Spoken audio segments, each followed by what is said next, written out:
So this is going to be half a sketchbook tour and half a quick tip on character design for minor characters. So I'm in the process of designing what are essentially going to be like secondary and background characters, because if there are kids on the team and then the heroes come and join the team, there have to be, a bunch of kids who are on the pre-existing team already, right? So they're not going to be as important, but I want them to have a distinct look, a purpose, and, a hint of a personality so I can use them in interactions. So one thing is I wanted to limit the number of characters. So at first I was like trying to think of 10 different characters, and I thought, it might be easier to keep track of just 6 characters. And then, it's like they've got 5 for the team, but they also have, like the pressure of making sure everyone is there for the team. So that was one thing. So one thing I did is after I sketched like all my characters, I thought, okay, let's simplify, let's get the number of characters down. And I ended up combining 2 characters into one. So you can see initially there's like a tall, skinny guy, and I had a kind of chubby guy, and I combined that into one idea where it was the chubby guy wearing the suit of armor.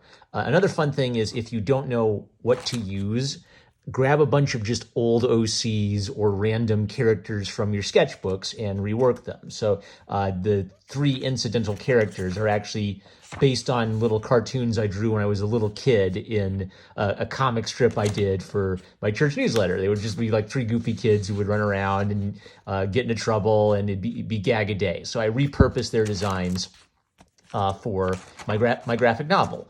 Then maybe the next thing is I like to consider pairings. So this is Bob, this is Joe. They're kind of a duo. So they're 2 kinds of knights: little short shrimpy knight, big beefy knight, no helmet, very clear, open type of person, very covered.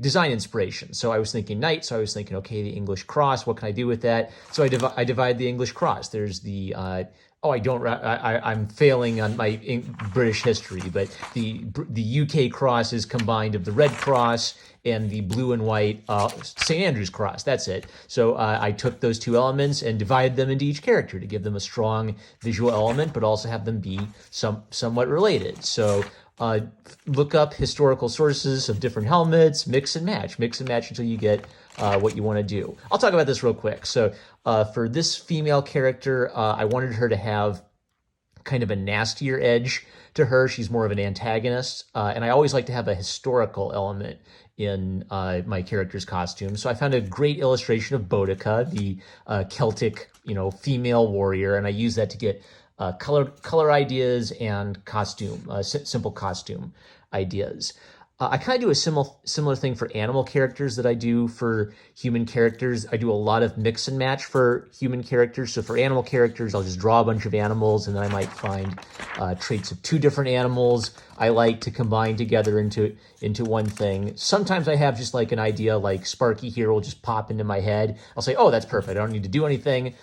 Other times, if I'm having to say, okay, now what are all the other characters Pokemon's going to be? Then I have to come up with a process where I'll look at a bunch of animals. I'll think about, well, what animals are missing? Does anybody have a bird? Let's give her a bird. Okay, we've got like an electric fox. We've got like a fire, weasel, tiger, water. Let's have a water power. So when you're trying to flesh out the less important characters, try to give them something that makes them a little different or distinct from everybody else, so you can use them later. And that's, I'm not going to talk about this yet because that's for the future. All right, hints of things to come. Love you guys. Catch you later.